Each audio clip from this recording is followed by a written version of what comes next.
Xəbər verdiyimiz kimi Tərtər rayonunda qadın doğuş zamanı həyatını itirib. Doğru xəbər Azərbaycan bildirir ki, hadisə martın 12-si saat 23 radələrində Tərtər rayon mərkəzi xəstəxanasında baş verib. Belə ki, 2007-ci il təvəllüdlü Hacı Qərvənd kənd sakini Röya Zahid qızı Allahverdiyeva doğuş zamanı vəfat edib. Yeni doğulan körpənin həyatını isə xilas etmək mümkün olub. Baş vermiş ölüm faktı ilə bağlı rayon prokurorluğunda araşdırma aparılır.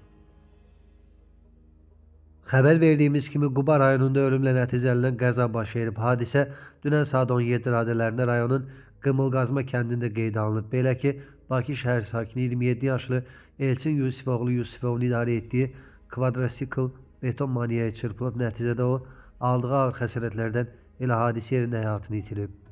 Bildirilib ki, Elçin Yusifov Qubaya istirahət üçün gedibmiş. O, ailənin tək övladı imiş. Faktla bağlı araşdırma aparılır.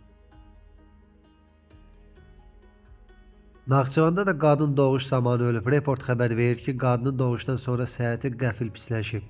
Zəruri tibbi xidmətlərə baxmayaraq onun bioloji ölüm faktı qeydə alınıb. Qadının dünyaya gətirdiyi körpənin vəziyyəti isə qənaət bəxşdir. Faktla bağlı Naxçıvan şəhər prokurorluğunda araşdırma tədbirlərinə başlanılıb.